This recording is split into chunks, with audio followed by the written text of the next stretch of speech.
dhufa, management as keessa sii dhufa, biology as keessa sii dhufa, engineering as keessa sii dhufa, hydraulic engineering as keessa sii dhufa.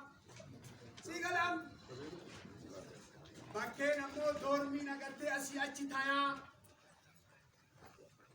Universitiin kun universitii kamiin compete godha. Madda Walaabuu Universitii dhiisii Universitii Addis Ababaa jiraniin ka addunyaatiin compete godha. Dorgoma. Ija san hin laalu. Ija san hin dubbatu. Ija san hin dubbatu. As keessaa hayyuu meeqatu Prime Minister meeqatu bakka kanaa baya. Barannee agartee barumsa guddaadhaan agartee ilmaan kenna dubartoonni kenna. As keessaa baya bifa sanii ilaaluu qabda. Waan salphaatti ilaalin. Projektii biraa from the zero capital.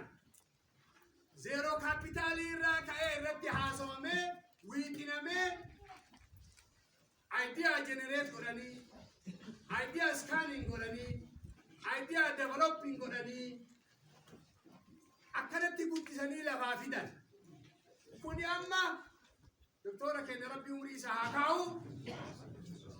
Gariin garamatti nyaatee taree inni osoo garatti hin nyaatin idea generate godhee idea kana loob irratti baala irratti qubsiisee asiin sii gahee asii amma itti sii geeffadhu jechuun afaan si kaa'e fal'aanaan fide.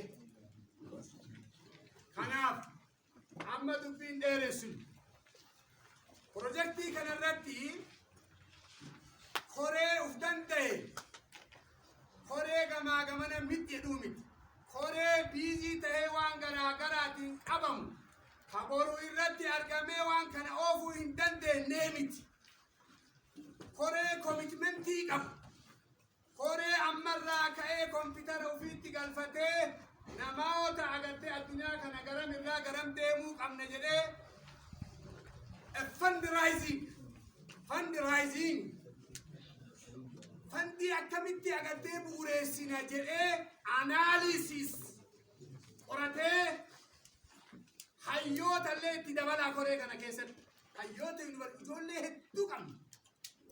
Nama dipartimentii garagaraa agartee harkaa qaban qabna. Kanallee itti godha.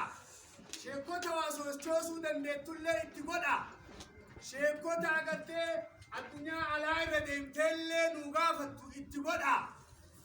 Namni tokko tokko islaamaatiin agartee qarshima dhibba yoo guurenu miliyoona hagamtu agartee guddina kana keessa jira. Fundraisingii garuu wayte siistama hamaa qaba. Siistama saniin agartee itti nu godhaa koree barbaachisaa ta'e keessa nu galchaa ka shabaabaa ka dubartootaa akki ijaarame kun ammoo asitti ijaaramuu qofaa miti. Misunderstanding godhina. Akkamitti ijaaramuu qaba?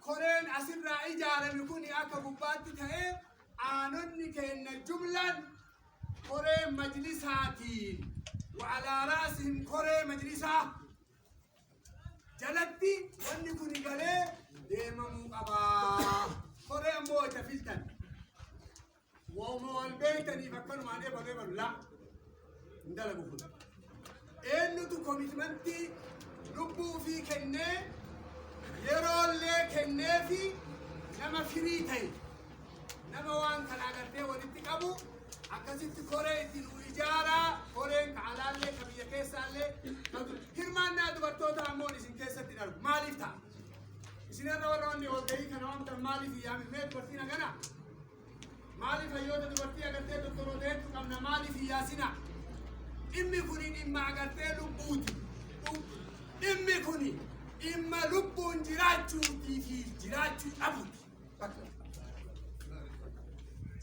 سلطان يونيكو أنا تاني يفيد دمنا بار ها كمي كامو خرا خرا رتي إدو تنا رتي إجاباسو هجم إجي سايس هجم قبلا بربانا كونو كين نجنا إني إجا إكتباسا إجا تين نفوسا جرين دورا جتنا كيسا بافا أنا وسانا كسي ونجرو إسين أمو إلا نون نديما إسنجلا ديمنا واني نديمني ربي كأننا قبلنا إنقول توقتشنو يو إنجرو والسلام عليكم.